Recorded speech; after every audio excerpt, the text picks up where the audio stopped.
opinions expressed by callers, guests, and hosts necessarily reflect those of the Black Talk Radio Network and Black Talk Media Project. Black Talk Radio is new black media for the new millennium.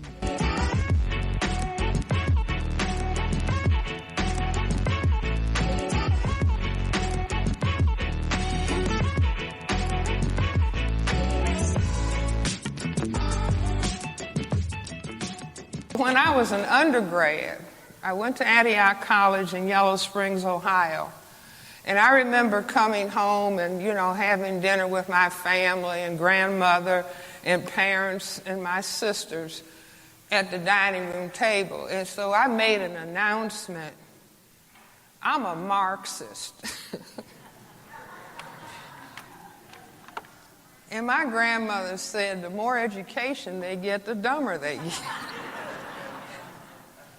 But anyway, when I'm training in psychiatry and looking for the answer to be an effective psychiatrist with black people,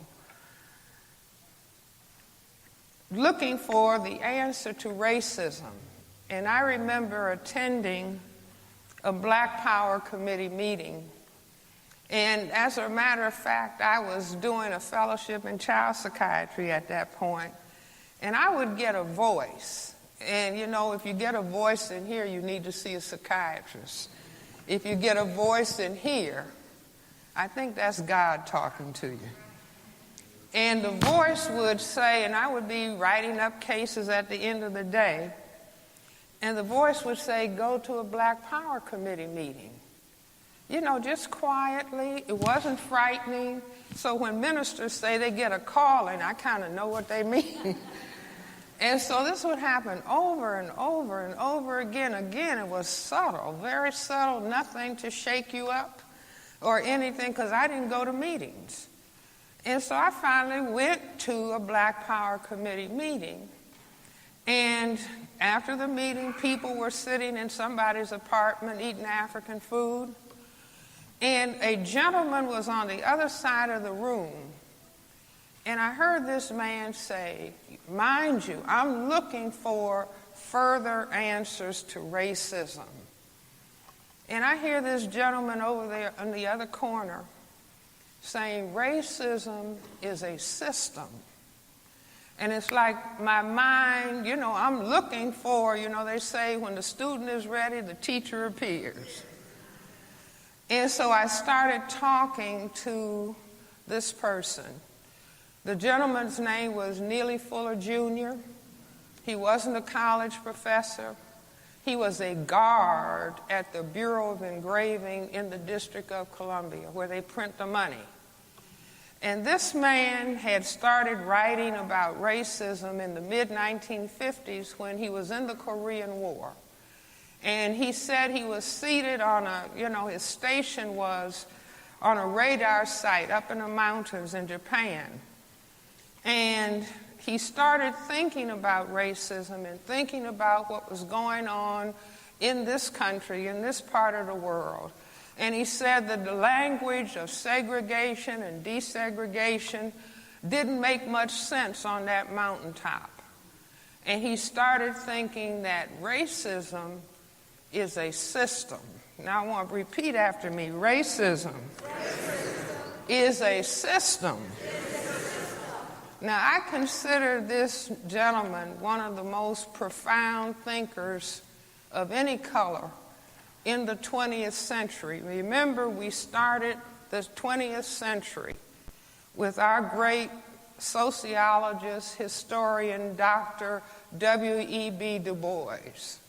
And Dr. Du Bois told us in his book, Souls of Black Folks, in 1903, that the problem of the 20th century is the question of the color line between the lighter and darker races of mankind.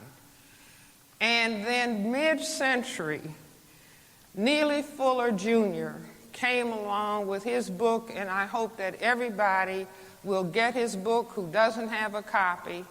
His phone number is 202-484-5461.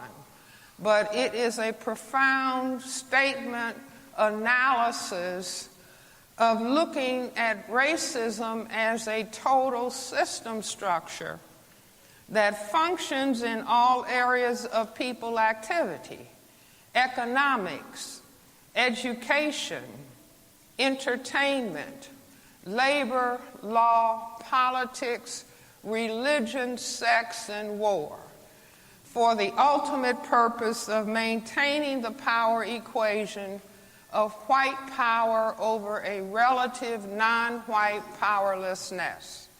So being a psychiatrist, and at that point, that's the mid-1970s, late 1960s, we would sit up in my apartment, and that was when, you're at an age you can sit up and debate till 3 and 4 o'clock in the morning and get up and go to work. That's not the case today. But I would listen to the discussion of Mr. Fuller. We had another colleague, Dr. Carl Hutchinson. He's deceased, Chicago physician. He was training in orthopedic surgery. And Mr. Fuller had a beautifully hand-printed, might have had 1,800 pages of beautifully handwritten notes, documentation of his ideas that he carried around in his suitcase. Dr. Carl Hutchinson said, "I will type this manuscript in between surgical cases." And so he took the handwritten manuscript and typed it, and I spent the next 17 years saying, this has got to be printed, so, got to be published. And so by 1984, it was published. But I started raising the question.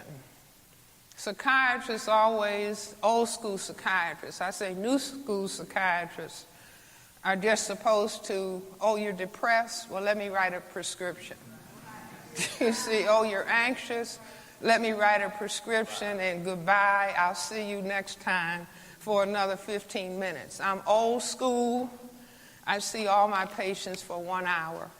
I believe that you have to talk to people and understand and then help them understand so that they can graduate from the psychiatrist and go forward because they now understand reality in a different way. So I started saying, well, why? If indeed, and I say racism as a dynamic, racism as white supremacy has been the reality that black people all over this planet have faced for the last 500 years. There's never been a moment, there's never been a minute, there's never been a day, there's never been a week where we have not been confronted with racism, white supremacy as a system. Never a half a minute. So I said, well, why would such a system be developed? And Mr. Fuller used to say to me, Francis, it's not important why, just learn what the system is. But, the psychiatrist in me, I got to understand why. See, that's where little children are brilliant. Little 2-year-old people, little 3-year-old people, they start saying, why? Why? And older people get annoyed, shut up. But don't ever tell a child. If a child is saying, why, Mommy? Why, Granny? Why? You may not know the answer. Just tell the child, I don't know the answer, but I'll try to find out for you. And if I don't find out and you study and learn, you'll find out. But the question why is what turns on the brain computer. The child is asking about cause and effect.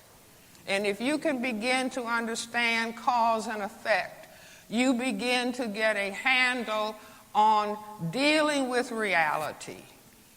So I raised the question, well, why this reality of racism? As I said, my grandfather died in 1909. And he's talking about the problem of color, Dr. Du Bois talked about it in 1903. Every black person that has been of significance to black people has tried to grapple with what was happening, what was causing us to be oppressed, and raising issues or raising discussion about it. So I tell people, mind you, I have the question in the back of my brain computer, why would they do it? And I was actually in my kitchen cooking hands in dishwater, and the computer came with the answer. And what I started thinking about was things that were said within the system. Number one, the system said that we, as people of color, were minorities. And the other emphasis that was even greater than the factor, the numerical factor, was that we were supposed to be genetically inferior to people who classified themselves as white. Now I say, spend as much time in school as you can, spend as much time in the libraries as you can, spend as much time in bookstores as you can. Reading, repeat after me, reading is more important than watching TV.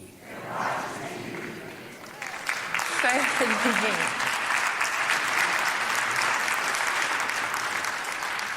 Reading is more important than watching TV. See, everything is in books. Everything is in books. And I say beware of these little small things that you can hold in your hand where you think you're getting as much information as if you're holding a book. Just beware. So with all of the reading and all of the going to school that I had done, I said, wait a minute. People of color on this planet are the overwhelming majority. Black, brown, red, and yellow people are 9/10 majority on this planet. The other thing, that we are supposed to be genetically inferior. And I said, well, wait a minute. See, in my mind, I'm talking to wait a minute. Black people, people of color, are genetically dominant in terms of skin coloration compared to people who classify themselves as white. And I said, I've got it. Just like that, standing in the kitchen, cooking hands in the dishwater. I said, this is the answer. So let me put it on the board. See if you all can see this. Let's say this is the planet Earth. Can you all see? Okay. So 9/10 of the people are black, brown, red, and yellow. 1/10 of the people have white skin. Instead of the people being genetically inferior, the people who can produce the black pigment melanin are genetically dominant. Now, if you don't know what I'm talking about, you haven't taken a course in genetics, just look at our president, Barack Obama. The president's mother is white. His father is black. Because the ability to produce that black pigment is dominant, and the inability is a recessive genetic trait. So black plus white could only produce black. Are you all with me? So I said, now what am I doing? Let's say that this is planet Earth and this is Europe. and this is 1492. And Columbus started European people coming out and moving, little boats coming out of Europe, beginning to circumnavigate the planet. Every place these white gentlemen landed, they found colored people. Colored people everywhere.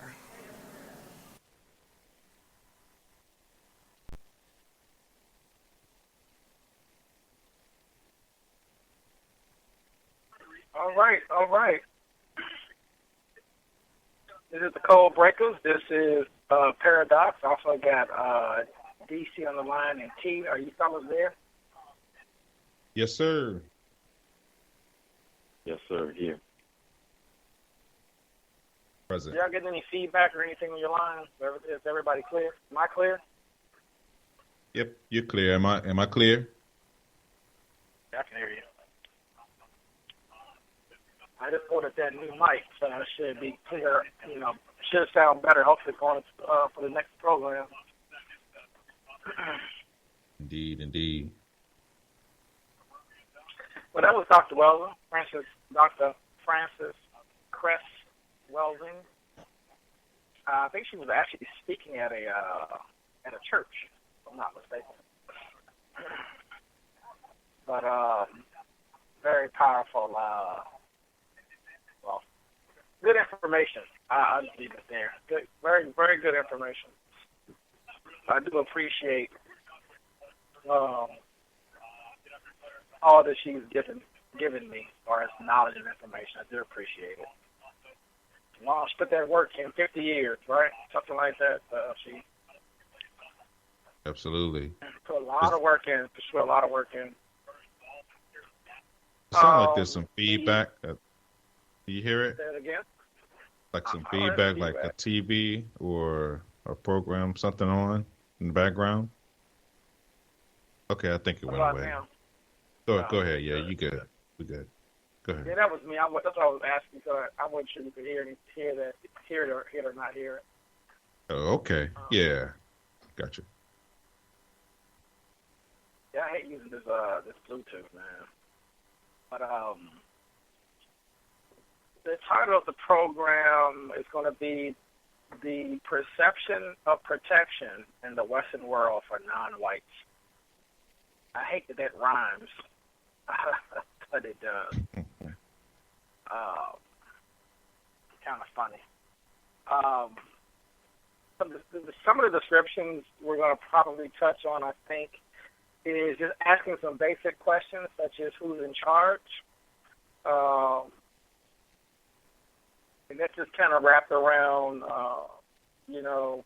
who's making these decisions at all levels in this environment. Literally, in America and really worldwide, at all levels. Also, who provides the protection? Just talking about maybe discussing a little bit on the military possibly, or the police and other agencies, as well as each individual person as well, protecting the system. Also, we'll probably touch on, I think I spelled some of these words wrong, so I think I put statics, not statistics, but is the digital world safe? So anything online, I think they do a lot of metadata searching and housing, giant farms of databases housing all your online information. I think you may touch on IP addresses and other things as far as tracking and things of that nature possibly. Also, just talk about maybe some race statistics, who provides that data, who also provides economic statistics. We may touch on propaganda and how is that used on managing a society, and a few other questions. I want to read everything, but a few other things out there as well if we're able to get to everything. I know Dr. Welding took up about 15 minutes. So, do y'all have any just general thoughts, either on the title or just things that are going on in general in the world? T, you have anything? Any comments about the clip? Oh, get right into it. Yeah, we can. I mean, as always, I mean, that's the Oracle, herself, and everything that she says, I'm in complete agreement with. Somebody that dedicated themselves to studying the problem of racism and having a clear view about what we're dealing with now. And as the headlines have shown us, it's full speed ahead, and the confusion has elevated in the sense that I think that victims of racism, we have found ourselves in a quandary where there is so much vitriol, so much anger and mental paralysis, that I think that at this particular point, we were at a critical mass. It appears to be a critical mass, but maybe it's just just the upward tick of the system. Everything seems to be kind of heightened right now, or at least that's the way it feels. But I don't know how real that is, in the sense of whether it's a real thing or whether it just seems to be something that everybody's always talking about now. But still, even though everybody's talking about it, there still seems to be a lot of different viewpoints, a lot of confusion about what the system is, how it works, and things of that nature. So I normally try to stick to clarity, focused on the problem. And, you can't never go wrong with listening to Dr. Welsing break it down like she always does. Yeah, she makes it. Well, I like the story she always tells anyway. So just as far as her and her interaction with Mr. Fuller. So always, absolutely. I want to definitely get this on our program. Make sure we try to get more of that on there. Just her telling the stories just about her and Mr. Fuller, and even some other things we got to get on there too as well, that she talks about. Just so people can kind of get a sense of, where a lot of this stuff is, at least where I'm coming from, as far as my base or my foundation. So, and still trying to learn, really, still always learning, always, either having to, either kind of bringing me back. I kind of, I know I'm more scatterbrained than you fellas, but, it's always good to hear her speak, just kind of get my mind, get my mind right. So, it's always good to hear her. I feel,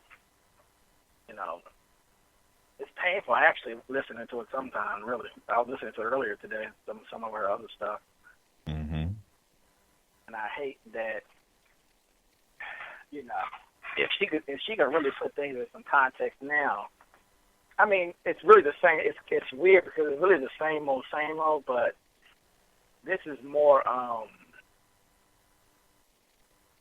we're in I hate to say it this way, but we're kind of in a time, I don't really know how to put it, in the sense that what I think I'm seeing people, what they're feeling, or how they're reacting, or how they're responding, at least in the political sphere. Like, it's almost as if it makes me want to say, it's throwback, or things are a certain way, but it really isn't. So I hate to even say it, because, if you listen to any of Dr. Wells and stuff, she's like saying this is what it is. So you can't act like it's new. And that's how, that's why one reason why I was playing it. But I keep thinking that it feels new, though. It feels like we haven't been here before, which is ridiculous when you think about it. You know what I mean? Like this empire is bigger. It's bigger. It's growing. It's more integrated. It's more complex. It's more complex. There's so much going on, and there's so much more propaganda being pushed. There's so much more misinformation being pushed out there as far as, just what's going on in the world in general. I think keeping things kind of muddy benefits the people in charge, I think, kind of get you spending time talking about things that if you understand what this is, in a sense, you would know when that time is here, I think. I think if anything was really threatening this environment, I don't think we'll be hanging out. Is my whole point. You know what I'm saying? Mm-hmm. Mm-hmm. Could be wrong. Could be wrong about that. Could be wrong, but I doubt it. I think that these people take this stuff very seriously, and I think they're tracking and watching everything and everybody all the time. And so I think that if anybody wanted to do something, I don't really think they would. Well, clearly, historically, they haven't hesitated that I can think of. So shoot, we not. It's going to be interesting when we may not be alive. We probably won't be alive, but it would be horrific, obviously. But at the same time, it would be interesting to see what the transition period would look like if the Western world was attacked. So it would be interesting to see even where we fall into place there, because this is our home. So we're gonna kill, and many of us will kill and fight to maintain it.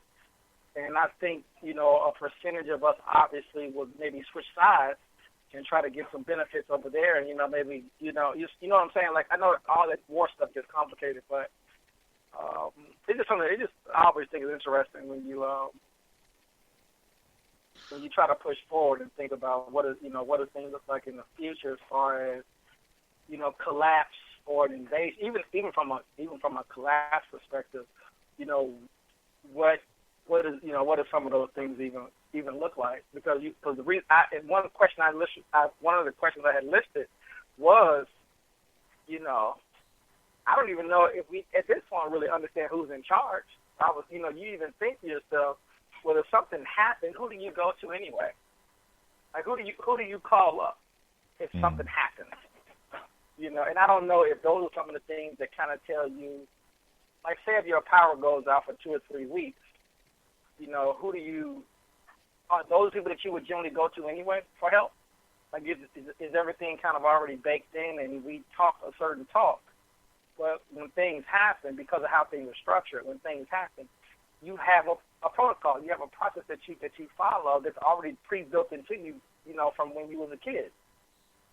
And there's no other group that I know that you will call to help you. You know what I'm saying? If it's a fire or your water is shut down or there was a storm or something, you're going to call the federal government, you're going to call the state, and they're going to do whatever they're going to do. So it's just a strange thing when you think about infrastructure and who controls and manages it. And on the other side of that, you have people talking and speaking as if they can do something or they're doing something. So anyway, not to rant too much. Did y'all have any thoughts around the title as far as us perceiving that we have some sort of protection? Obviously, I think in some circles, clearly having color in your skin, some would consider that in itself being dangerous. Some would say you have no protection because you're non-white, but we don't know if that's true or not. We have non-whites in the military and the police department and all the different security agencies. We have survivalists, etc.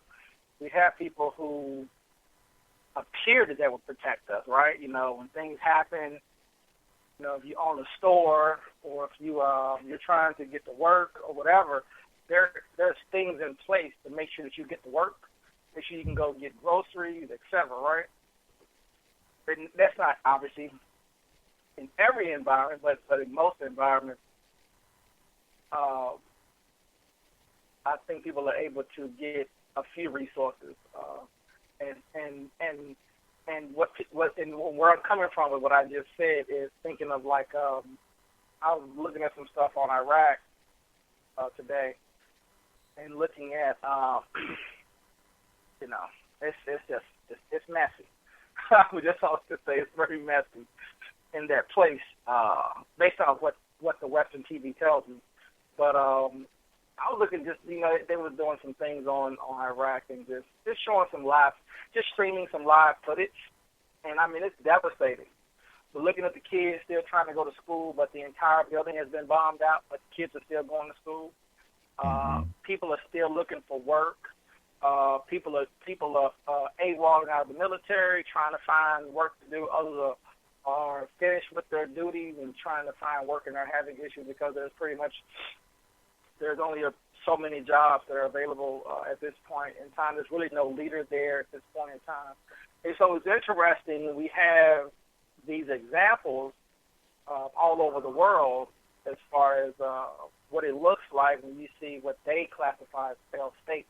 But when you see warfare, when you see new nations trying to develop themselves, and what does that look like, and who's involved?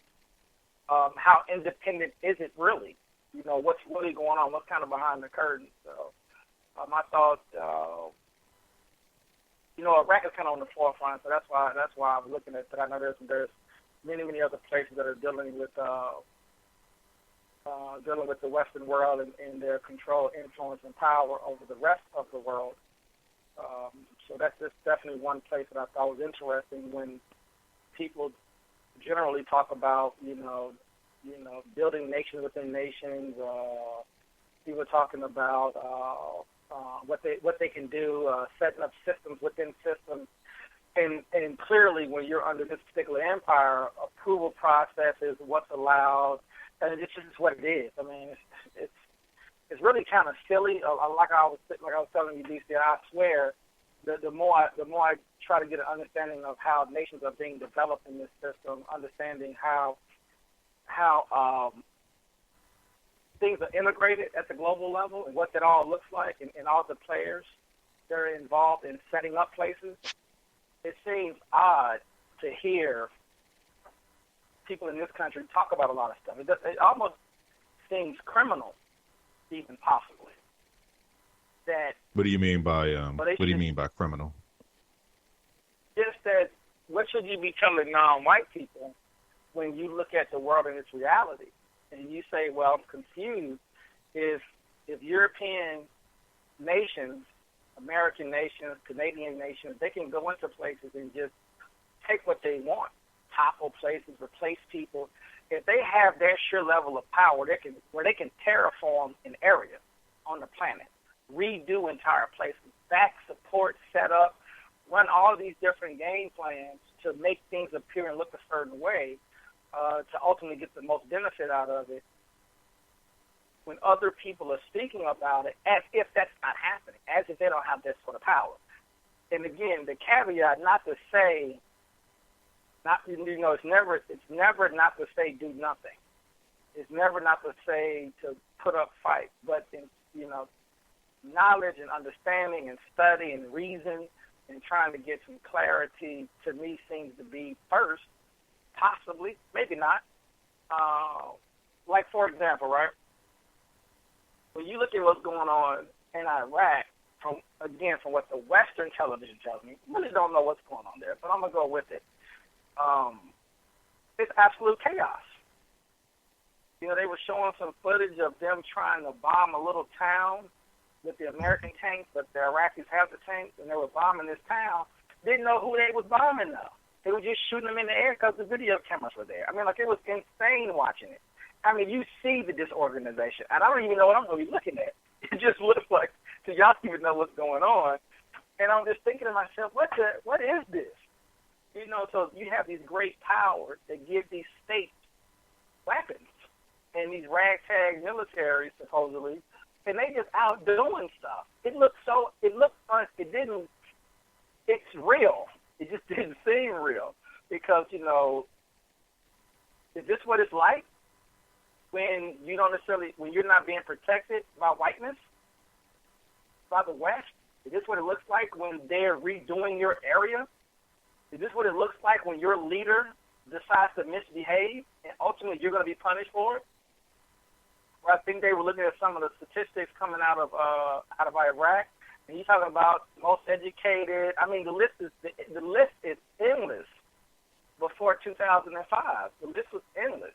So for the Western world to take that from the people because they felt like it, it's a strange thing when someone on this land says what they says or comes up with an idea, and I'm like, well, have you like vetted that out as far as the powers that be versus what you're really talking about?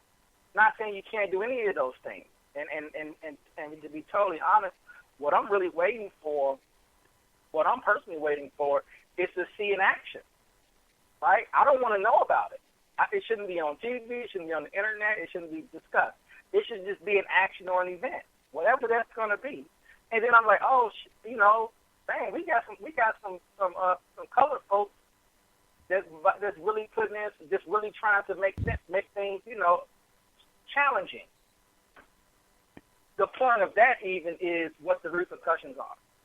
And I always wonder sometimes is that when we know how violent and ruthless they are, does that in itself keep us in somewhat a lot where we'll push, small pockets will push, the 2%, the 3%, the outliers will push against it because they have to. It's in their DNA. They have to fight it. They can't take it. And they're pushing. But outside of that, 1, 2, or 3% of the population of non-white,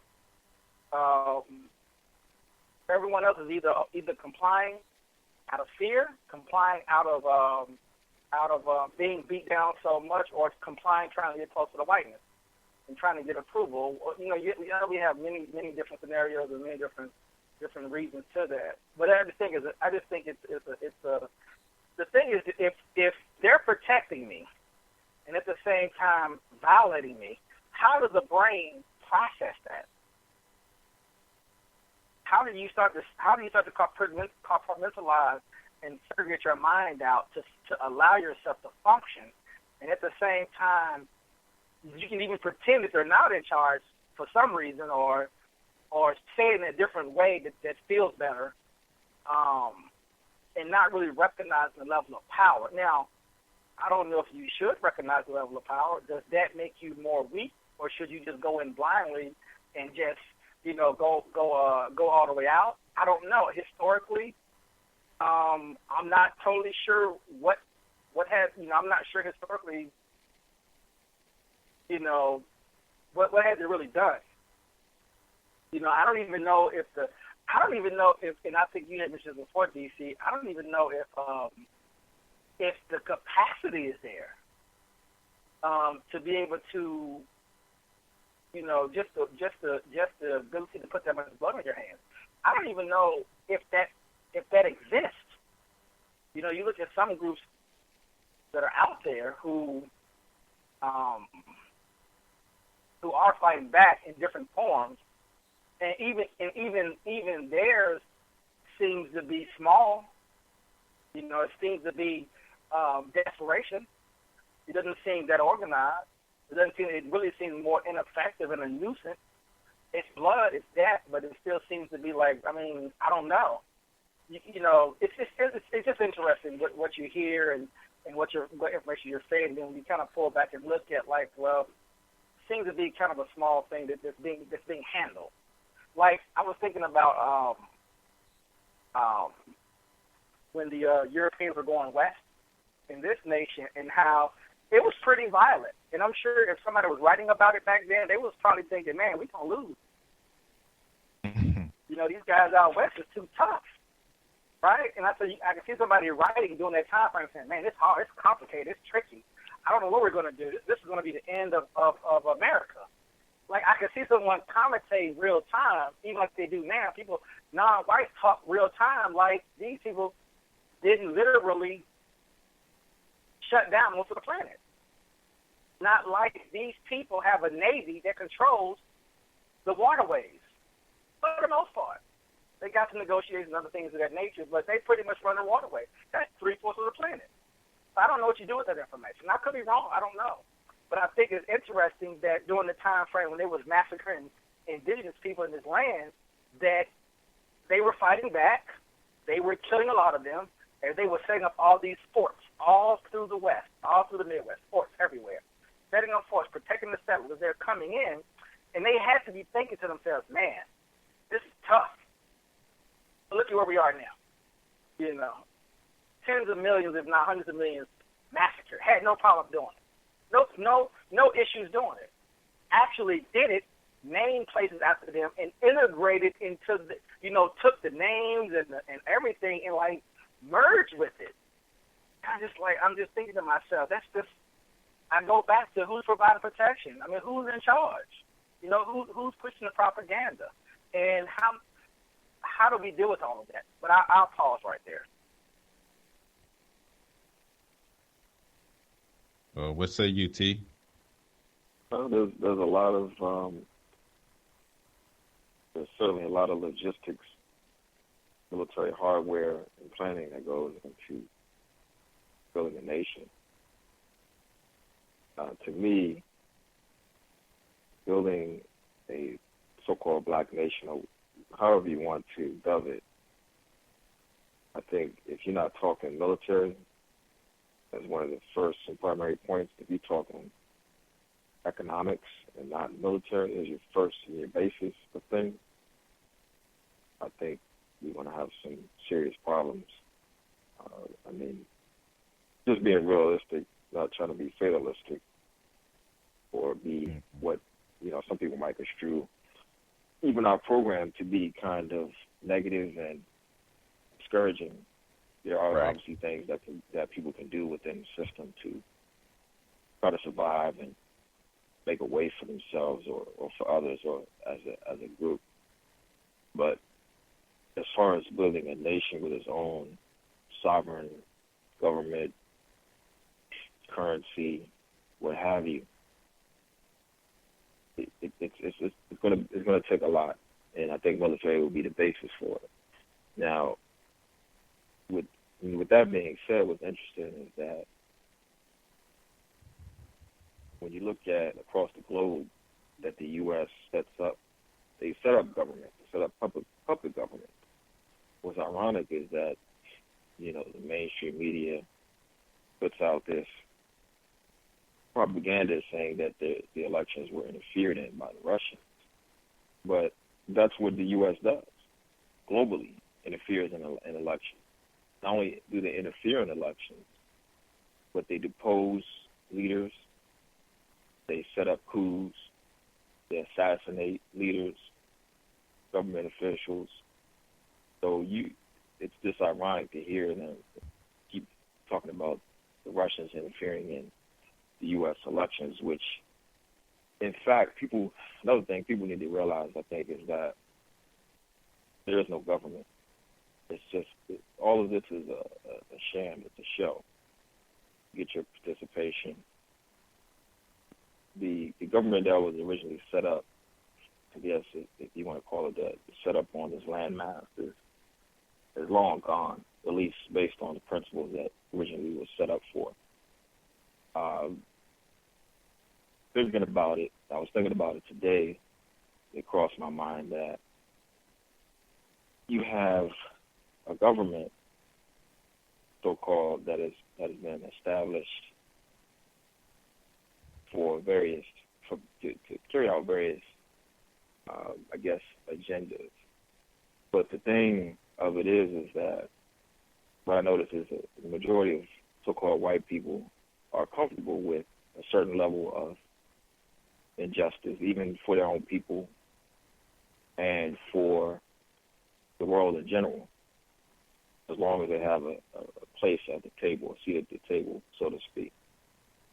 But they're fortunate that what's going to end up happening, what I foresee is that, and Martin Luther King, we talked about him on our last show, Dr. Martin Luther King Jr.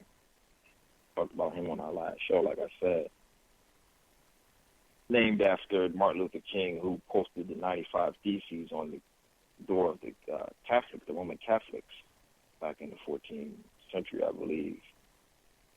Anyway, I guess my point is that what's going to start to happen is that, because what I want to say is that black people so-called are being kept here and farmed as a distraction of the bigger pictures, which is that the powers that are want full and total control, over every aspect of people's lives. That ultimately it doesn't matter what skin color you are, but they've set up the system to allow for certain privileges, and we've alluded to this with Bacon's Rebellion, for instance. So they've set up certain privileges within that, and so black people here, so-called black people, serve as a distraction. Last time I checked, all the Syrians, the Iraqis, the Afghanis, the Libyans, all these folks that are so-called immigrating or flocking to Europe, and all the terror attacks that we're seeing, so-called. It's not, these black people, so-called, aren't being allowed in on their own. In other words, they don't have the latitude and the power to just simply come into France, come into England, come into Spain, Greece, Germany, Belgium. They don't have the access to do that. So as far as last time I checked, these are so-called white people who are allowing these policies, passing these so-called laws, allowing this to happen. But the reaction that you're seeing from so-called white people, whether in those countries or over here or globally, for the most part that I've seen, is toward the black people, so-called black people who've been allowed to come into these countries, and not directed toward the people that are in charge of these nations, the lawmakers, what have you. So that's what I mean by it's a distraction. And what I'm getting at is that as long as so-called white people continue to focus on symptoms, the fact that these so-called black people are allowed into these countries to do whatever it is they're going to do or not do, as long as they focus on that, they're going to continue to have their rights and their privileges revoked from them. The powers that are just biding their time until they get their full control grid in place. And so it's convenient to have a scapegoat in so-called black people for the problems, for the poverty, for the crime. It's convenient to have these scapegoats set in place so that the visceral reaction is directed not toward the powers that are, which are white people, but toward so-called black people.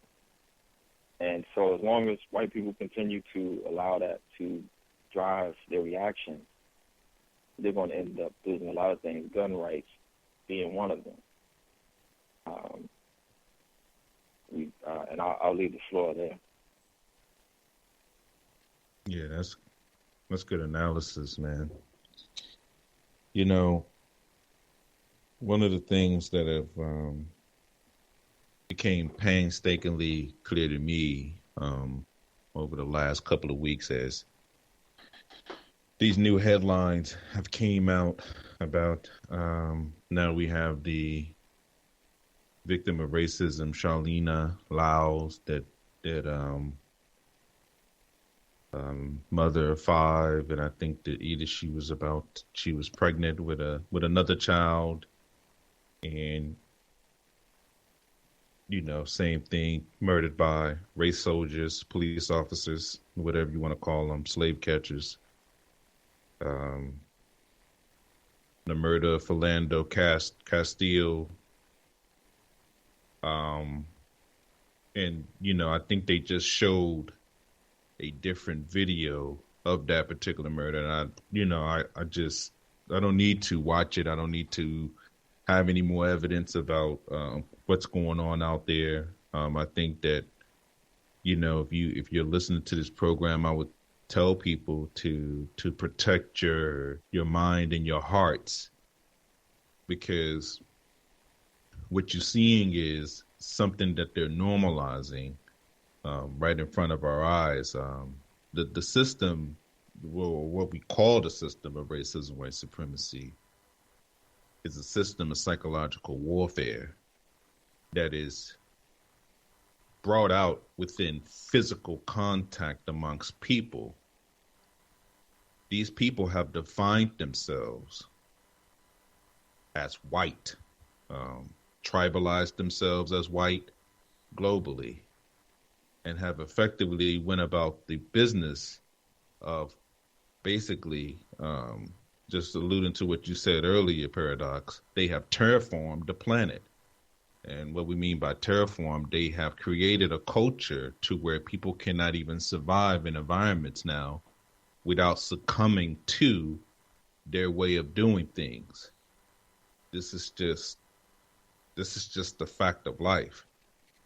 And us being the victims of this system, primarily being here when our ancestors were enslaved, and they have designated us as the underclass here. There is a lot of confusion because we're walking around in open space and we see things that happen to us, but we do not know how to react in a certain unified way because we do not have the same pain points. So some of the things that we alluded to before, people have different things that are affecting them within the system, but they don't look at it as the primary objective is, especially if you are a person that is not white, your life at the end of the day do not matter. You don't have to sit up here and do a whole lot of marches to try to convince people of that. If you believe in the Creator, if you believe in universal law, then there is no convincing of that. And the fact that people feel like they have to convince someone of their so-called humanity is psychologically damaging. I feel bad for the children, because when children are trying to understand what they're seeing, the stimuli, the information, and especially how things are broadcast on a regular basis, it's devastating. And, because we as victims, because we've been designated as people that they call black. And, you can speak it all you want to. This is something that's forced upon us. This is not something that we agreed to. We didn't agree to this classification. You're going to call people that you have taken from tribes over here, enslaved, and tribes in Africa where they had their own names, their own languages, and you called these people this. And you have treated them this way. And the history is what it is. Hence the reason why we are not able to reconcile with it. No wonder we're dealing with mental illness. That's the reason why we're so confused. And if you honestly look at this from a general perspective, it's almost amazing that this is even held together, especially dealing with victims of racism and white supremacy. But like I said, this is a system of psychological warfare. The primary objective is to keep you confused. For those that don't comply, we physically handle you. Your group is basically dispersed. You don't agree on things. You don't have an actual formation as far as ideals. So we monitor you because we are being monitored. That's one thing you can rest assured. If you think that white people don't monitor black people on a regular basis, you're sadly mistaken. I know it seems like we're not that important, and I think that people kind of underestimate that. Just to kind of, I'm going to have a stream of consciousness, but just to kind of give you an idea, fellas, do you remember the article I sent to you basically about the guy that said that everybody lies? They wrote a book called Everybody Lies about the Google searches. About how he studied white people. This is white people now. Studied Google searches. Now, we're already talking about probably someone that is already an unabashed racist.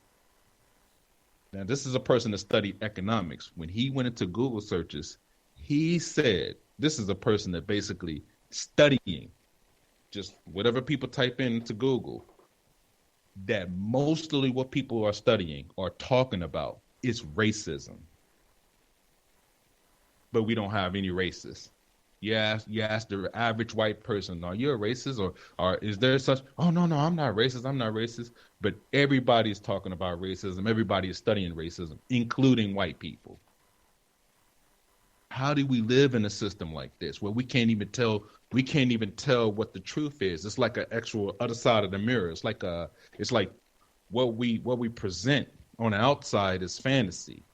And what he is pulling back the veil. Okay, this is what the real deal is. So, by the analysis in Google, he said it's easy to see that Donald Trump was going to win this. Like, this is not a surprise. But clearly, we already had the Oracle, which is Dr. Francis Cress Welsing, already basically produced the evidence that he was going to win a year prior to the election.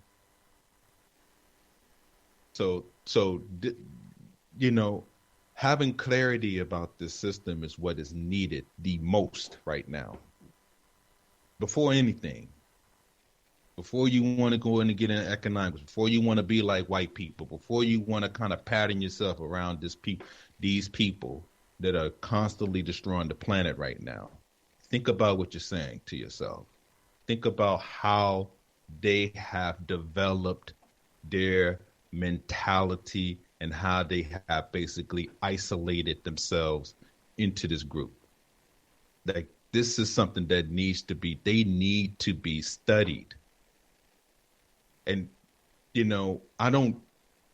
what's so funny is because a lot of people always say, well, what's the answer? What's the answer?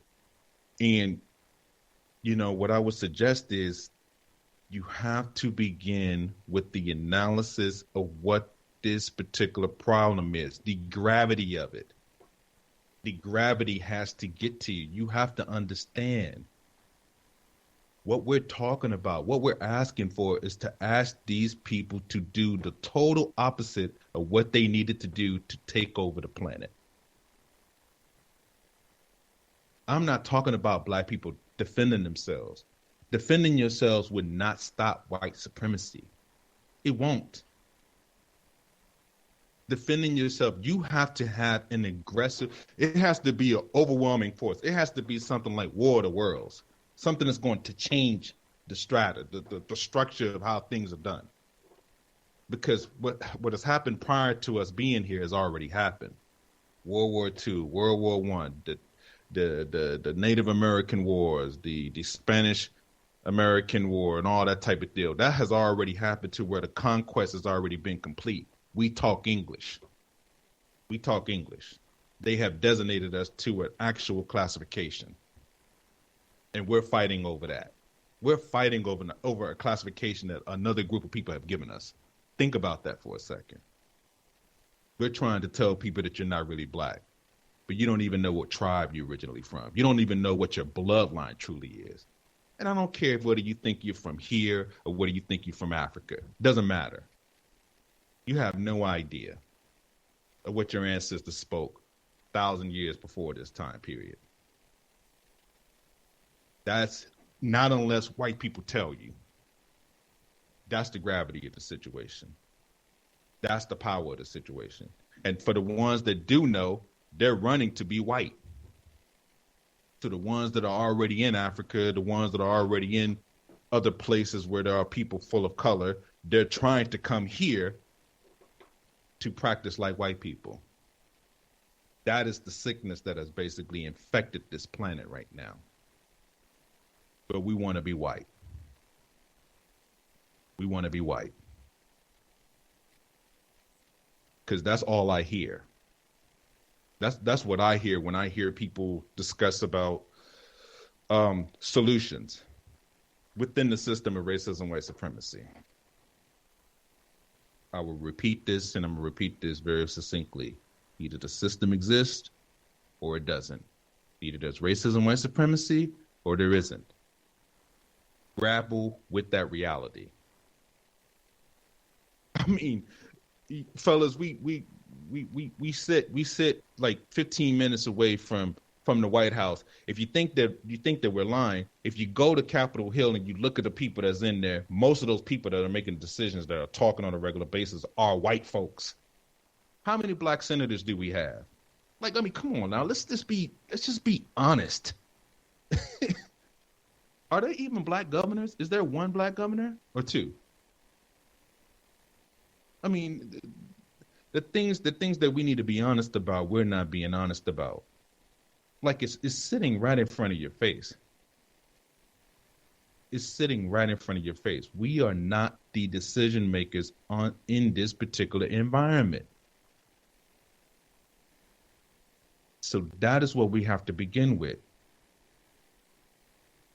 Analysis, the gravity of what the problem is, and then be able to show empathy towards other victims, because we know that what they're dealing with is a reaction, and then to be able to start to move in a certain way to break this thing down by the psychological system that it is, and to start to react with thought, speech, and action to counter this system so it can no longer be doable on this particular planet.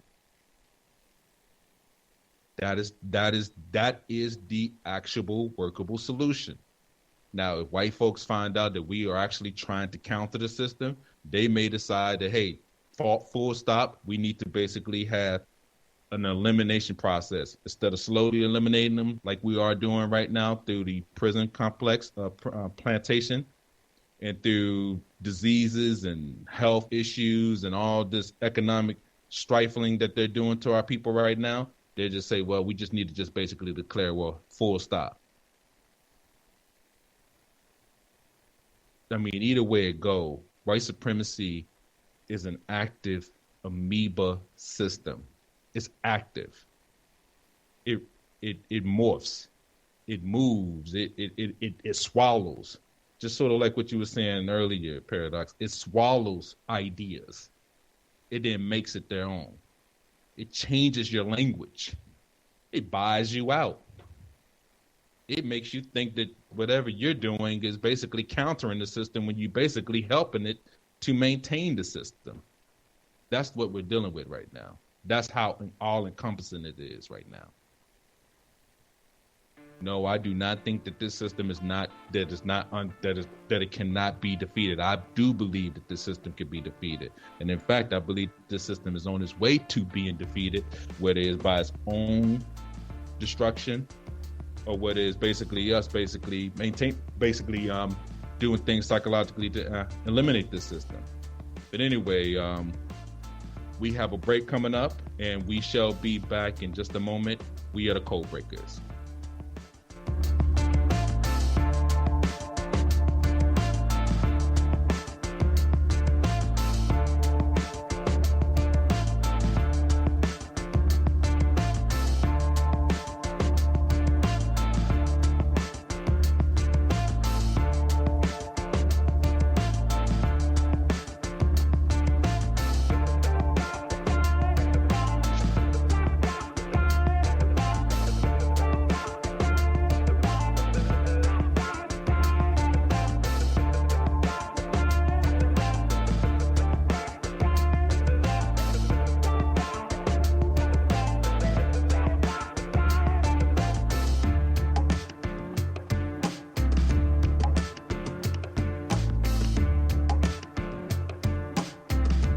In 2008, the Black Talk Media Project launched the digital radio platform Black Talk Radio Network, the first such platform created to serve the black community specifically. Black Talk Radio Network has grown with a variety of radio hosts, digital radio stations, and podcasters. Web analytics say Black Talk Radio, the platform, has an online reach that ranks it among the top independent black media platforms in the world. All of this is possible because of financial contributions to the nonprofit Black Talk Media Project. If you love the work we do and the voices and perspectives we bring to you every day, make a donation today to ensure that Black Talk Radio is here in the future. Black Talk Radio is new black media for the new millennium.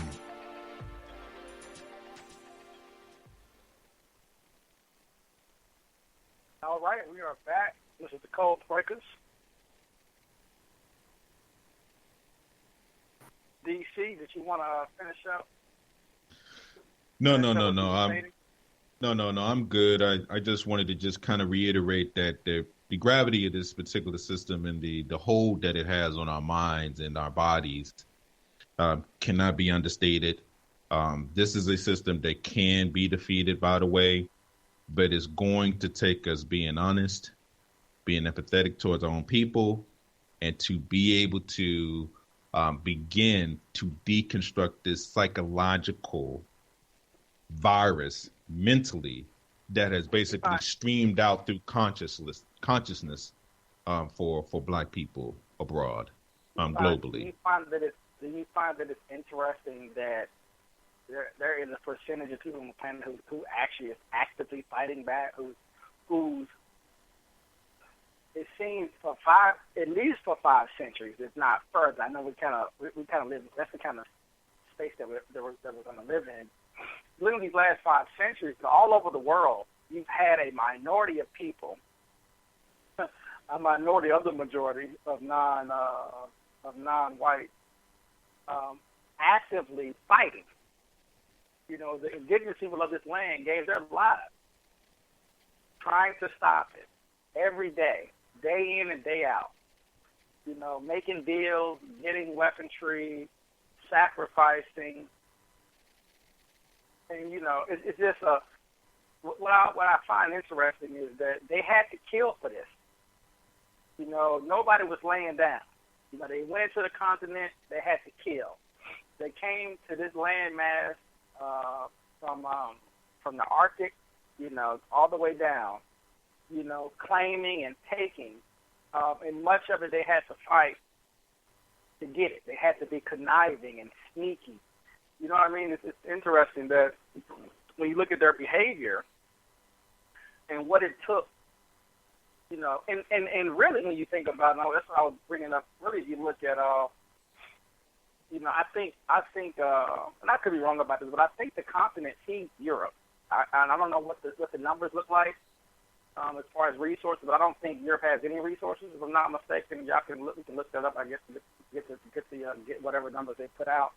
But you know, when you think about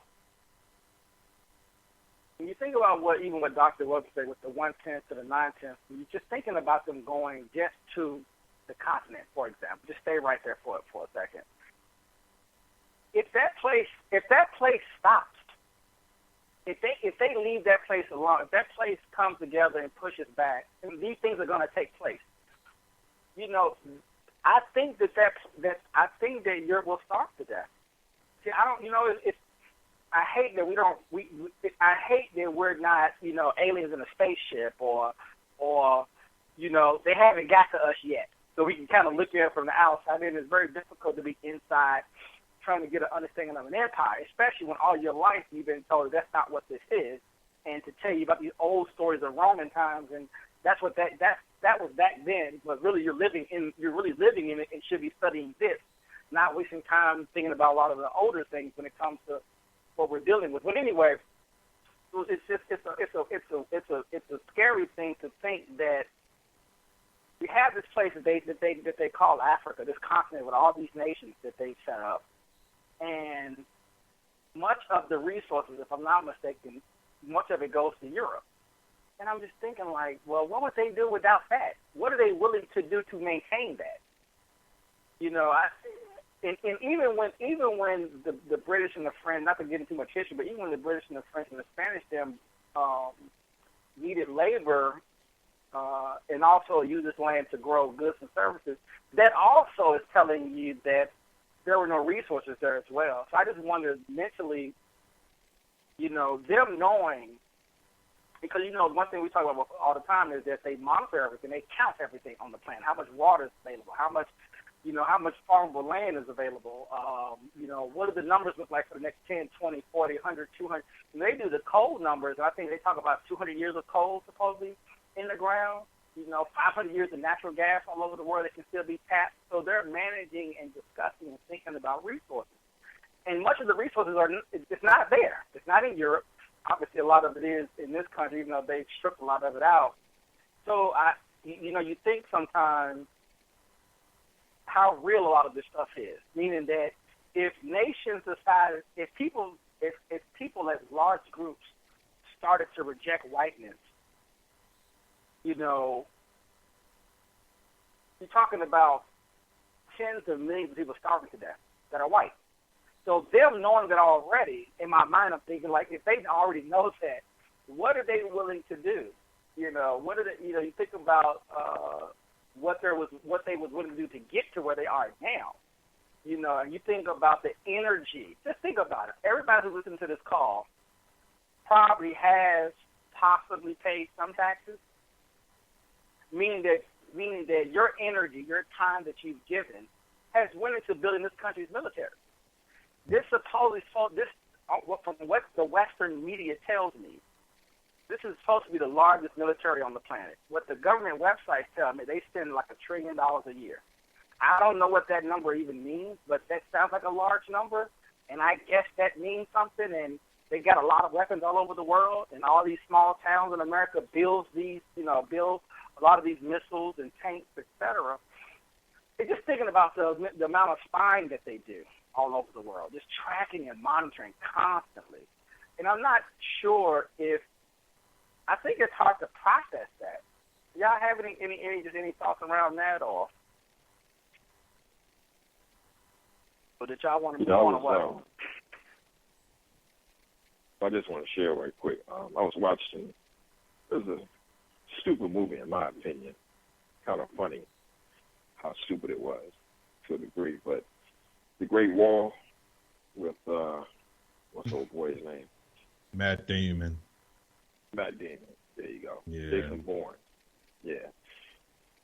So anyway, I don't know if I can get too much into Hollywood, but it pretty much, if you look at it for what it is, it's basically showing the journey of the European to find what they call black powder, and how they basically traveled the Silk Road to China to find this mystical thing they call black powder, which is gunpowder.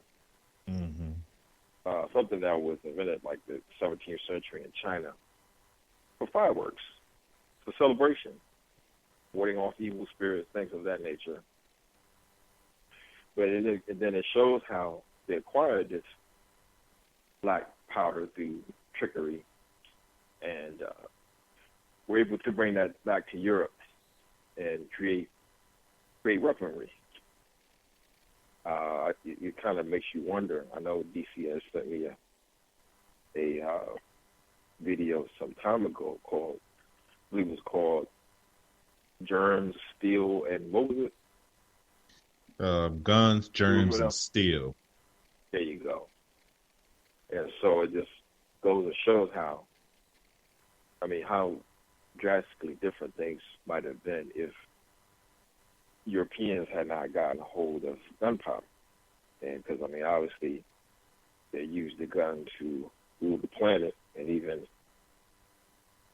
fight more primitive people that even beat them when they had weapons. Like the Zulu, they got whipped plenty of times, the British, by the Zulu. And even show lots of skirmishes over here in North America, as they call it, mm-hmm. that went down with like the Seminole Indians, the so-called Seminole Indians, the Cherokee, the Choctaw, the Blackfoot, you name it. So I just thought I would mention that. But you want to shed some light on that documentary, DC? Well, basically, it was the advent of how he said that it was just a conversion of time, weaponry, and mindset and scarcity that developed in Europe that made the European, which these people now call themselves white, which is unbelievable, by the way, that these words still exist in a scientific world that we live in now. It's just the fact that we still say white, black, this and that other. I'm a black person, you're a white person. It's just beyond me. I know that these are real deals. I know that this is real. I just think that the fact that we're calling ourselves this when it's basically a brand new term as far as how people are classified or forced into a classification, these are not terms that existed 400, 300 some years, most of human existence anyway. You don't believe that whites are fighting each other to get rid of the word white? But that's what I'm saying. So back to the documentary, right? So he spoke about survival primarily. Like, Europeans wanted to survive. Their motivation for conquering people was protection. So the 13 colonies, right, which is a very small portion of the United States of America. People don't really realize how small it was.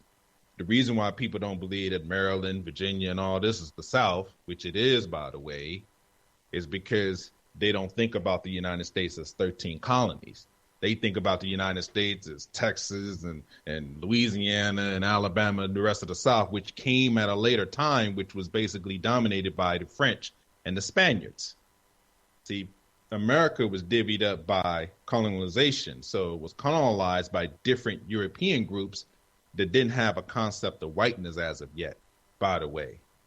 And basically, this group, which is forged by war and conquest, had to basically border up and try to survive by creating sea from shining sea. If you look at the song that people sing all the time, which is the Star Spangled Banner, it's giving you like a war cry. You know, bombs bursting in air, you know, that our flag is still there. It's like a declaration of America's conquest. This is the reason why we did it, was to dominate, to protect, to be able to, you know, practice our particular religion, which is white supremacy, by the way, but to be able to do some of the things that we want to do without being infiltrated by our borders. That's the reason why California, the acquisition of California is important. The acquisition of Hawaii was important during the 50s. The acquisition of some of the actual Puerto Rican island is important. I think it's San Juan out off the coast of Japan and all that, which is basically U.S. territory. All of this is strategic. Those are U.S. territories, so basically those are basically perimeters of the United States, but they're not continental. Same thing with Alaska.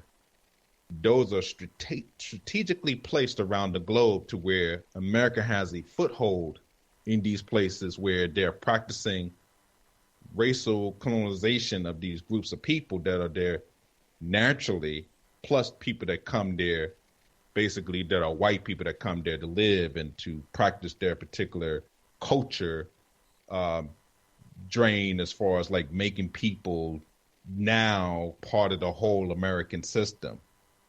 See, I think what we was not able to identify, and this is for the people that are not white, by the way, what we was not able to identify with the group that classified themselves as white was that this is survival for them. So to answer your question, what drives this group, and it's very clear, is that this is for their survival. When you hear people speak on CNN about, you know, how to protect their interests, how to protect America, you know, the reason why we're so against immigration and to protect that particular borders and things of that nature has a lot to do with whiteness, and it has a lot to do with them basically trying to protect their genetics. It's very, very, very critical that they do this. And that's what drives this group that have classified themselves as white, created a system of racism, which is basically stacking the deck and basically driving the people that have the most genetic potential to annihilate them through sex, which are black people, the people that they have classified as black, by the way. When we have people like this that are basically steadily driven to do certain things, then you're going to have to understand the gravity of the situation, that they would rather destroy this planet than to see anybody else basically take hold of it. That is basically a fact. They have reimagined it time and time and time and time again. The only group that imagined this dysphoria type of fantasies and futures, when you see these futures where everything is basically desolate, there's no resources, people are desperate, the system is basically eating itself, or they have destroyed the planet by nuclear warfare. Just think about it. Just even building bombs that's going to possibly destroy the planet if they launch them, even if they're doing it to defend themselves, should let you know how deep this rabbit hole goes. So even if you defeat white people, they can still send off a bomb to basically nuke the planet. That's how critical this is. We have a group that can basically destroy the planet, basically, if they was to be taken over. So even if you hostily take... I'm sorry? Yeah, go ahead, sir. I'm sorry. I had been waiting for a while, and I don't know how long y'all show is, so I want to try to get in here real quick. I really been enjoying y'all conversation, and I just wanted to add a few quick things. Speaking on what you speaking on as far as the genetic survival, that should be for anybody who knows anything about Dr. Wilson. Is that is her number one priority, to let us know, if we don't know, that it is a fear of genetic annihilation. Absolutely. That's the number one way to get rid of them, following nature, because nature is getting rid of them as well. Some of the other things that I wanted to build on, and I don't want to take too much of your time, so y'all let me know when I need to quit. No, go ahead. But also building on, because this is the first time I done heard of y'all. I ran across y'all via Scotty. Shout out to Scotty. The young brother, he sound young. I'm not saying that he's young. I'm a young brother myself. But the fast-talking brother, I should say. That brother was speaking about, he was asking questions about what should we do. Well, the Haitians showed us what we should do. It's not in us to be just bloodthirsty like these Europeans are. But when you dealing with people who have no regard for your children, your family, your wife, or anything of that nature, for that particular moment, you have to get in the same train of thought that they're in. Right now, we're in that same train of thought. Think about what just happened this past November with the election. Now, I'm not no Hillary Clinton supporter, but if any of y'all watched the politics that went on, we know that Hillary won the popular vote, meaning the vote that came from the people. I particularly think that the Trump came in as a backlash from Obama. Now, me personally, and I don't want to step on nobody's toes, but I don't feel like Obama did anything for us. But when you're talking about these white people, they see it as a powerful black man sitting up in our White House. When I say our, I'm speaking from their point of view, sitting up in our White House telling us what to do. So all of this stuff that we're seeing right now is a backlash, where you see all of these white terrorists running around. Although the mainstream media continuously talk about the Muslims and what have you, and ISIS and Russia, here in America we have these white terrorists running around killing people. I don't know how many of y'all done seen it today, but it was a young brother who just, and it's crazy because they already done gave George Zimmerman a verb. They done made his name a verb. They saying this guy George Zimmerman, this boy. You see what I'm saying? So we have these things that we have to do. If you not no bloodthirsty brother, that's not how we built. That's not how our DNA works, and I understand that. But all at the same time, understanding the time, because I know he was talking about history, we have a history of protecting ourselves and not just in a reactionary way. When you're talking about the Deacons of Defense, these was older brothers who came back. They was Vietnam veterans and World War II veterans and what have you, and they trained all of the young brothers and the young sisters in the neighborhood on how to use firearms. You know, we've done this before. He also spoke about small pockets of people fighting back. It's gonna take a little bit more than small pockets, because when you dealing with an army, like you stated, the Army, the Marines, the Navy, and I myself, before I learned anything, I was involved in the Navy. I didn't know what I was getting into. I just wanted to get up out of Chattanooga, Tennessee. That's where I'm from, by the way. I'm sorry. I should have said that earlier. I just wanted to get out of the trouble that was going on in Chattanooga. But what I find out is that wherever we go, we are greeted first and foremost with white supremacy. All of us don't know that's what we're being greeted with when we're greeted, because a lot of us take off on these adventures at a young age, and we just seeing the world. But this is why we have to stay in contact with our younger generation, because me myself, I didn't have that. Most of my uncles was gone on to whether they went to the Navy, the Marines, or the Army, or the Air Force, or what have you. And there was a bunch of women that helped raise me. Now, before anybody get any kind of ideas, I'm not saying nothing wrong with women raising me, because they taught me everything I needed to know. But when we're talking about being a man, I didn't have that particular aspect in my life, because my father was doing some crazy stuff on his own. So we have a whole history of things that we need to do. We just have to get a whole group of people to activate those things that's already been granted to us. Now I would like to know what y'all brothers think about that. Paradox T, you guys want to share?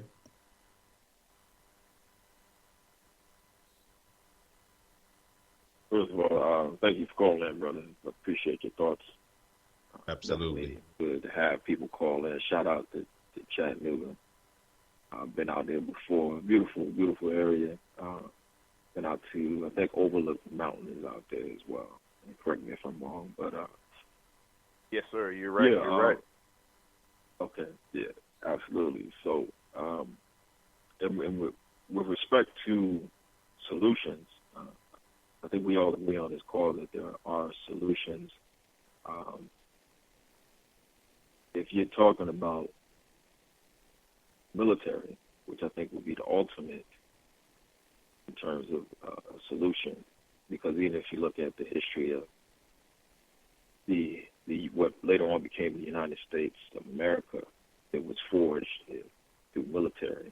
Economics came later. They wanted the direction of King George III, and they were being abused. And they actually, what's interesting, they forged the identity of whiteness during that time frame.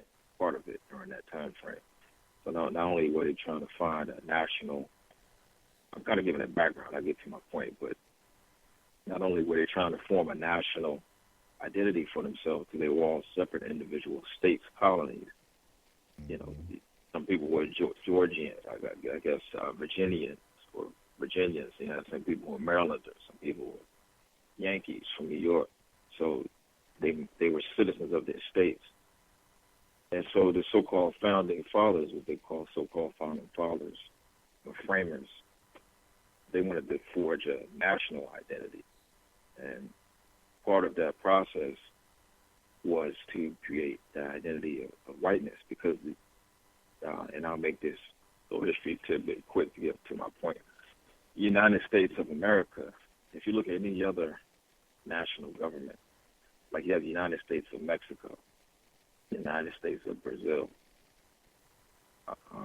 you have these different areas, but you have the United States of America. America is a continent, north, south, central, and the adjoining islands. So it doesn't have a national name like Mexico or Brazil. And the reason for that is because they were battling state sovereignty versus a national identity. No one really wanted to ascribe to any particular national name. In fact, they even proposed coming up with calling it Colombia after Columbus, United States of Colombia, for instance. But they couldn't really do it. So it seems to me that whiteness ended up being the route that they would take and just use the United States of America as an identifier, but whiteness falls up underneath of that.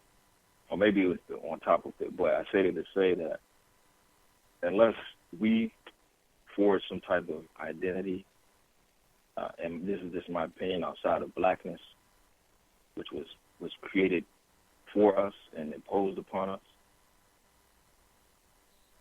it'll be hard to come together, I think, to a certain degree. I think there is a tipping point. I don't know what that might be.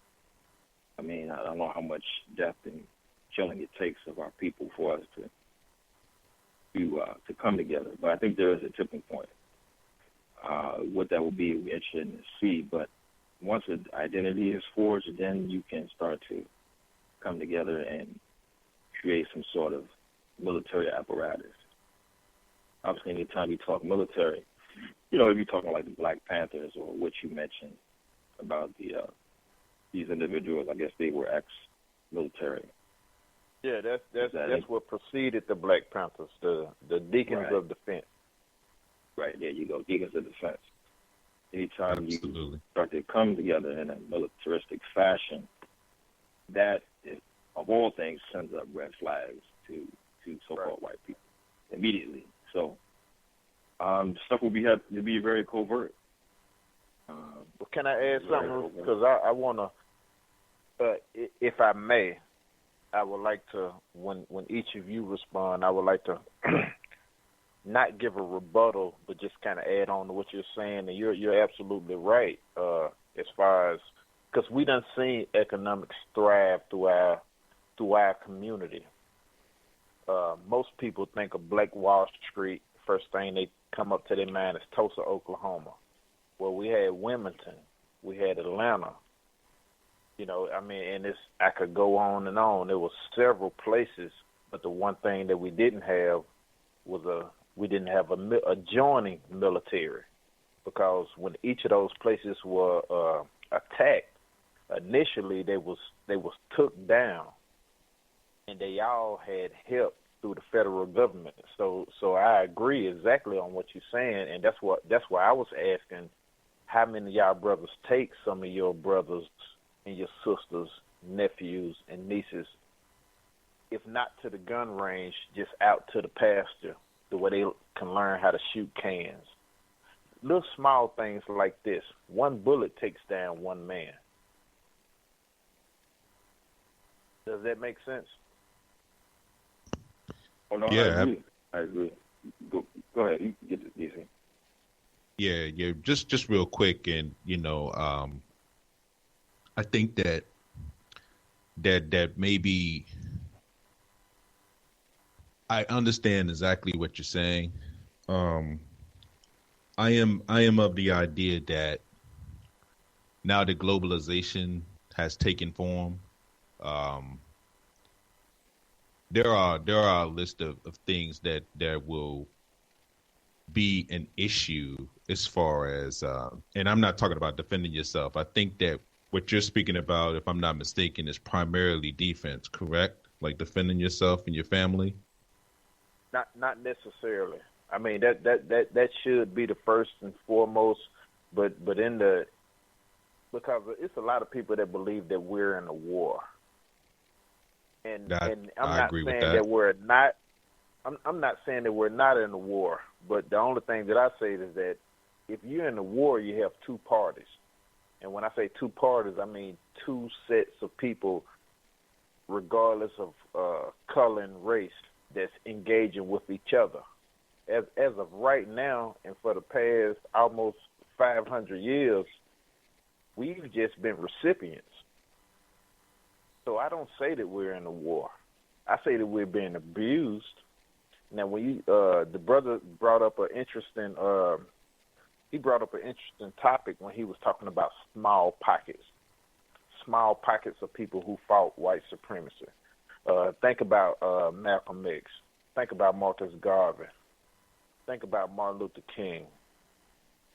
Every time they went to a black community, when we used to have black communities, they would always, a lot of them would run them out of town. They don't want to have no problems. They don't want to deal with what he bringing to the table. We still dealing with that same rhetoric right now. It's just not in the same language. And when I say the same language, they're not saying the same thing, but it means the same thing. They don't want to hear what you're saying. Like y'all brothers, how many times have you ran across a couple people that you just, it might be some brothers in a grocery store or something just mean mugging you for whatever reason. You just practicing black self-respect. You wanted to just greet that brother like, hey, I do a radio show, what I'm saying, on Black Talk Radio Network, what I'm saying, you got to check that out. And then they give you this crazy look, or either might go a little bit further and just say something crazy to you. Now imagine that right now compared to back then when they were still getting lynched and hung. As many people as it was fighting, it was a lot of people that was not. I'm listening though, brother. This y'all show. I'm sorry. I didn't. No. We love the dialogue, because what we want to do here is to create an open forum for solving problems, and everything is through question and answer. So we welcome that. So please don't never feel like you intruding, anything of that nature. So this is what this program is for, to be open and to dialogue. Hopefully, we can get more callers like you that's willing to share their ideals, because we're not the so-called progenitors of black thought. We're just basically throwing things out, trying to break code. I believe that this system is primarily psychological. What do I mean by that? I think they have basically created an environment to where people cannot structurally do anything outside the bounds of what white supremacy has brought forth. So all your solutions, everything that you think of, everything you're thinking about trying to solve this problem is built into what they have done and what they have basically accomplished. We have already stated that we know that there's going to be constant killing, constant murders, people that we have black people that are willing to fight already, right? Or people that are into the classification of black. What we do not have is a unified front psychologically. We're not unified psychologically. They're unified psychologically. There is a stream of consciousness that they believe in whiteness. That whole thing about being white is a real thing, just like us being black. But see, here's the thing about being black. There's no power in it. And the thing is that it's not connected to a source to dominate other groups of people. See, that's the environment that they have created. They have created, this is a bad metaphor, but they have created a stacked football team. They got all the players, they got all the weights and everything in that nature, and then you got to go play on their field. Home field advantage, right? You're never at home. Man. You're always playing on their field. In fact, we're going to give you the ball. We're going to give you the rules for the ball. You don't set the rules, but you're going to still have to learn how to play this game. Hey, that's what we're in right now. Let your listeners know that you also mentioned that we're going to give you the ball, but we're going to set the rules. That's what I'm saying. That's absolutely a big part of it right there. And a lot of times, like you say. So just think about what that does to our children, though. Think about what that does to our children. So, because our children don't understand this, they're trying to understand why they're called white and why we're called black.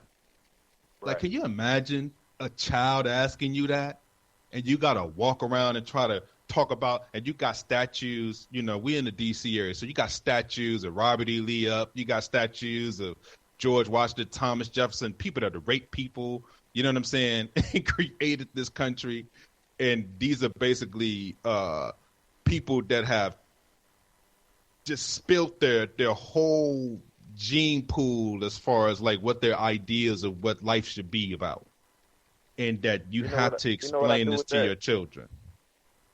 You know what I do with that? Because we have a whole like what is the Confederate battlefield? I think it's like 50 acres. It's like 50 acres of just statues, cannons, different places where blood been spilled.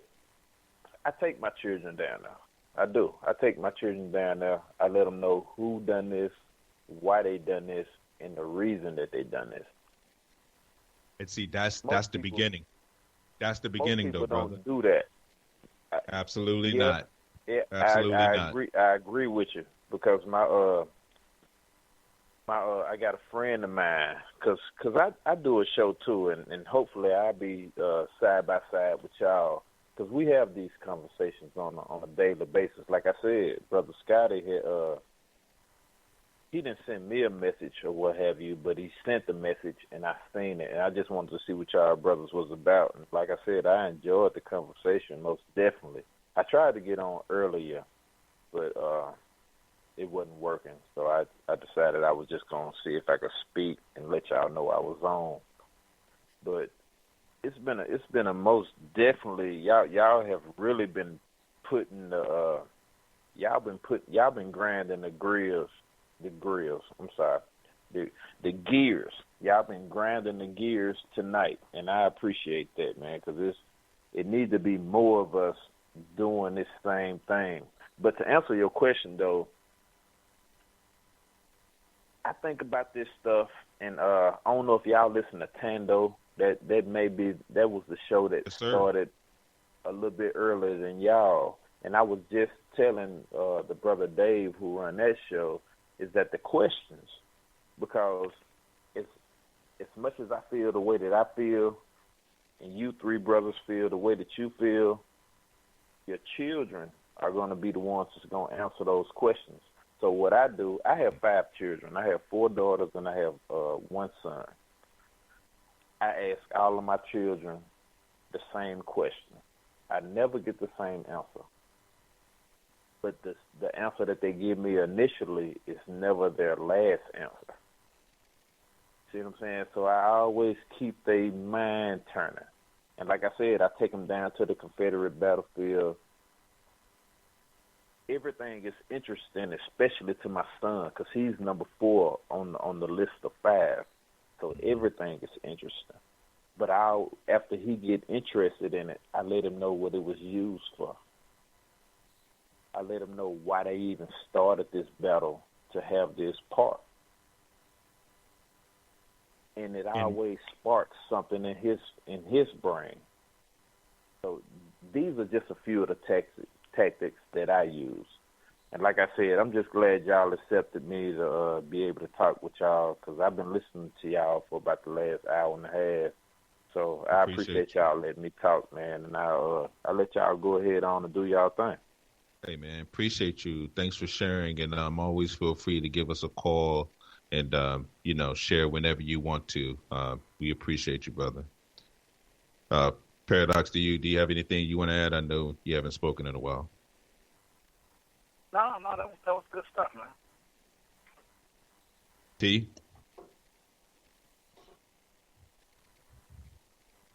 No, I think I appreciate the dialogue. Like I said, it's always good to hear from the listeners to get a idea of what people are thinking, and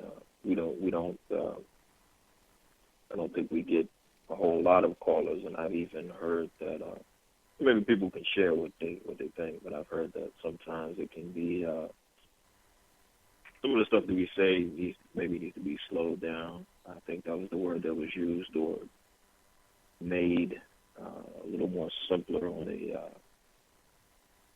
Dr. Francis Cress Welsing type breakdown. And my response to them was that we're not Dr. Francis Cress Welsing. That's for sure. That's a tall order. That is for sure. Yeah. We definitely would do our best to to ensure that we're not spreading confusion, and that we will continue to try to alleviate confusion as best as possible. So, well, I can't speak for y'all. I'm just a student, a confused victim, as we say sometimes. So, absolutely. Yeah. Thinking of another elder. Go ahead, Pedro. I'm just saying, no credit. I'm no credit at all. Go ahead. I was just going to say, thinking of another elder, Dr. John Henry Clark, how he mentioned that marching is just a waste of good shoe leather and gas and energy. That came to mind when you talked about, one of you all mentioned marching. So, one of the things I would suggest for victims of racism is just like the brother shared with us from Chattanooga. The best thing that we could do is not lie to our children. Be as honest as possible once they're even able to form words, and lay them out with nothing but the truth. That's the least that we can do. The other half gonna let that take place?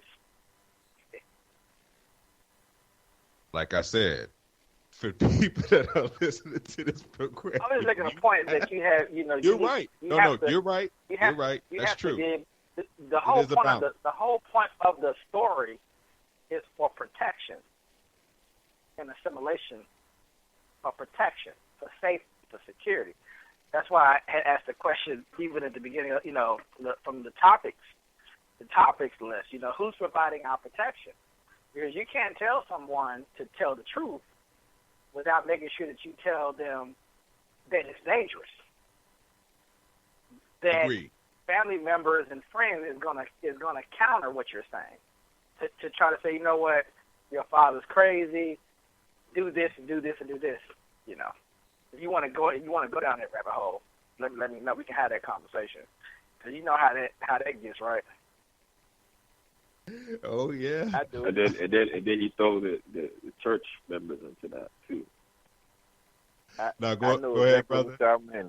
I'm sorry. I just because after the brother was speaking, I understand exactly what he's saying, because my mother, one of the things that she used to tell me, and now my mother is 63 years old. So she used to tell me all the time that I'm gonna have my son, because my daughters listen to me, but they don't verbalize what they learn to me. Like I see it when they interacting with other children, black and white, and whatever else. I see it with them, but with my son, he verbalizes it. He speaks what's on his mind. So when my mother asks him questions, he tells her what he thinks. And she came to me and she was like, Jerry, you're going to have him hating people. I say, no, it ain't about him hating people. He just recognizes what's going on. Because he plays with, I have to go to work every day. I do the radio show, and then I do a few other things, and then I have my big family that I have. Well, not big, because my grandmother just died. She had 20 children, so I can't say I had a big family. But I have 5, so that's enough for me, right?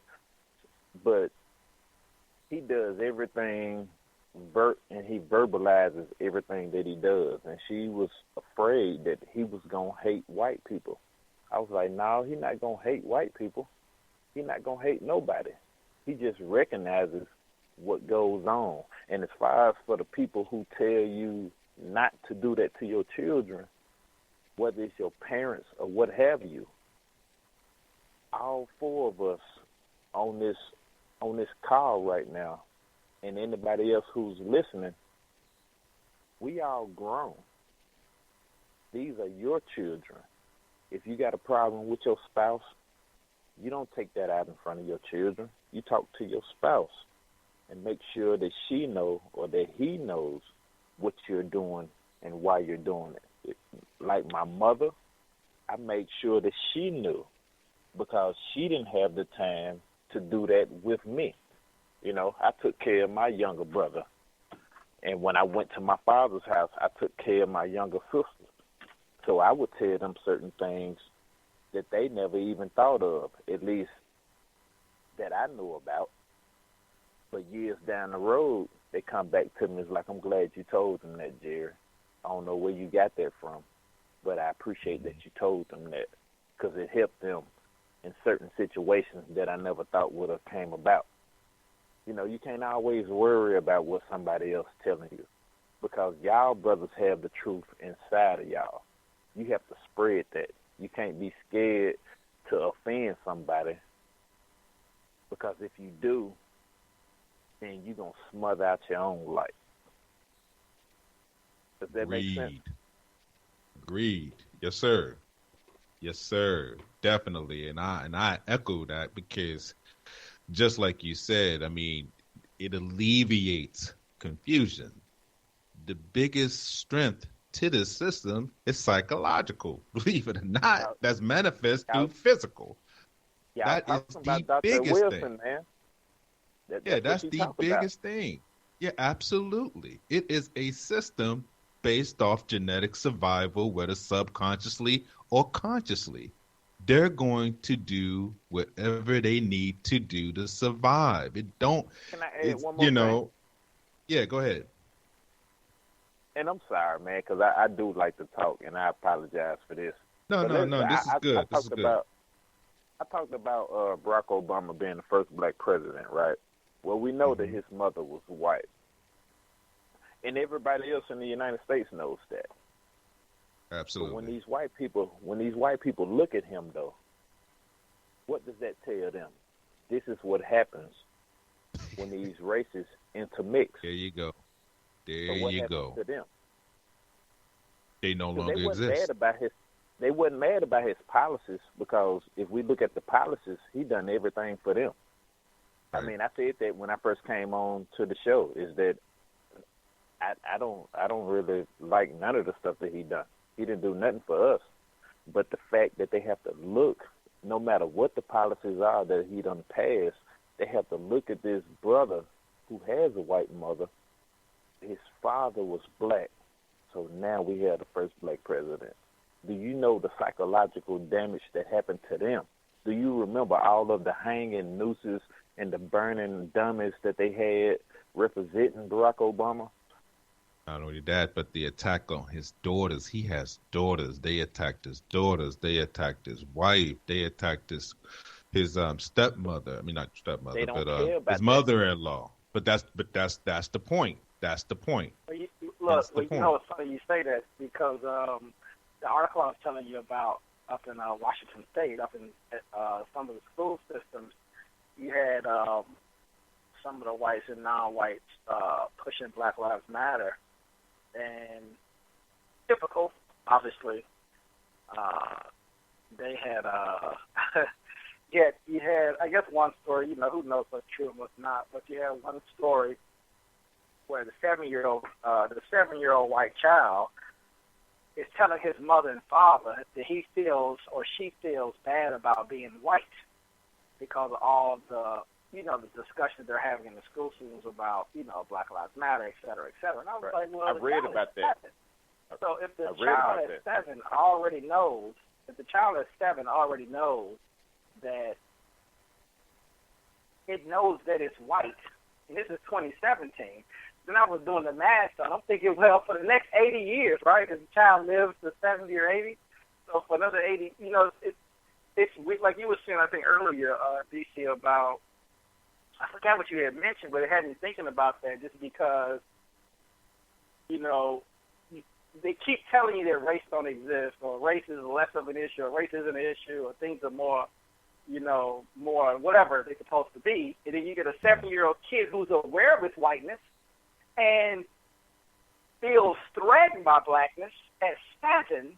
Acutely. And then the parents writes a letter to the school board saying, y'all have to stop talking about I'm paraphrasing a bit, but y'all have to stop talking about Black Lives Matter because, you know, because my child feels bad about being white. at 7. But liberal whites, the Democrats, all those left wingers, and all that trash that they talk about, whatever they talk about, it's fascinating. And that was the whole point of the story, obviously, is to say that, you know, you have these, you know, quote unquote white liberals. I mean, this stuff doesn't really mean anything to me, of course, but you have these white liberals who have little babies.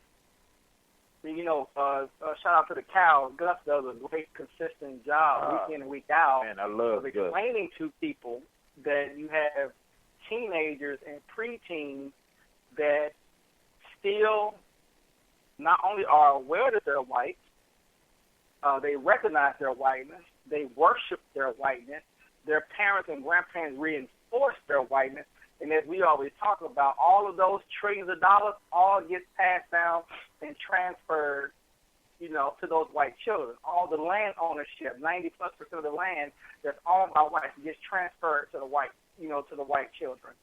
You know, all of the lobbyists, all of the owners, the board of directors, the CEOs of companies, all that gets transferred down to these white kids. I mean, it's the scary part is that it's right in your face. The scary part is that they write articles about it. You know, if you just search, I think Gus had mentioned about a month ago. What was it? Not a month ago, probably sometime last year. He was saying how just Google race, and this articles just pop up weekly about race constantly at all levels: school board, elementary schools, middle schools, high schools. I think right now we're having an issue, not having an issue now, but even in this state where they're finding the looses everywhere. What was it, last week? This week? Yes. They're finding looses all over the place. You're exactly right. And the week before, they had the decapitated head down the street from me in Georgia. Yeah. Yeah. So we're seeing it all happen in real time. Neely Fuller Jr., his book, man, is something that we all need to read and take into deep account. Hold on, let me grab this book and let me tell you what the name is so I don't chop it up. So you're talking about the compensatory. Yeah, the United... the United Independent Compensatory Code System. Absolutely. Yeah, thought workbook. Absolutely. Yeah, I got the book and the workbook. I got them both. I got Dr. Wilson's book. Also, when I was started to read Dr. Wilson's book, she mentioned a book by the name of Racial Matters, and this was written by a white dude, and he was on the cows. But for the young brother who was just speaking, what Gus says is racist white man, racist white woman, racist white child. Mm-hmm. That's what it says. Hey, T, you got... No, go ahead. Go ahead, sir. Go ahead. No, go ahead, brother. You know what? I'm gonna put myself on mute, and I'm gonna let y'all go ahead on because I done said enough. But I appreciate y'all giving me the time. No problem. When y'all thank y'all. I will be tuning in more for sure. No problem. DCT, can y'all get ready for your final comments? So we're about to close out. Y'all have any final thoughts? Or Mr. Reed closes out. Well, white people are not confused about racism. White people are not confused about racism. They're going to do everything to protect themselves within this system. And once we grasp that, then we'll be able to grasp and be able to actually figure out strategic ways psychologically on how to deconstruct the system. Those are my final thoughts.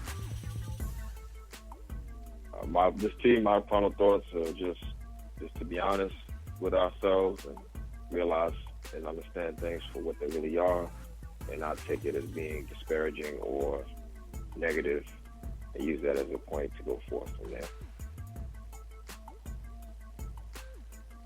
All right. I would just say, we do appreciate the callers, as well as always, thanks to Black Talk Radio Network. And coming up on our next program, we're going to probably we do a little bit more discussion on the military, also some cyber tech conversations, new machines, new tech machines that are out there. We didn't get a chance to touch on it too much. Also, a little bit more discussion on the Navy, how things are set up across the planet as far as controlling the waterways, commerce, etc. Few of the topics we probably have coming up as well on the next program. And that is it. This is the Code Breakers. This is Paradox. This is D. This is P. Until next time, peace.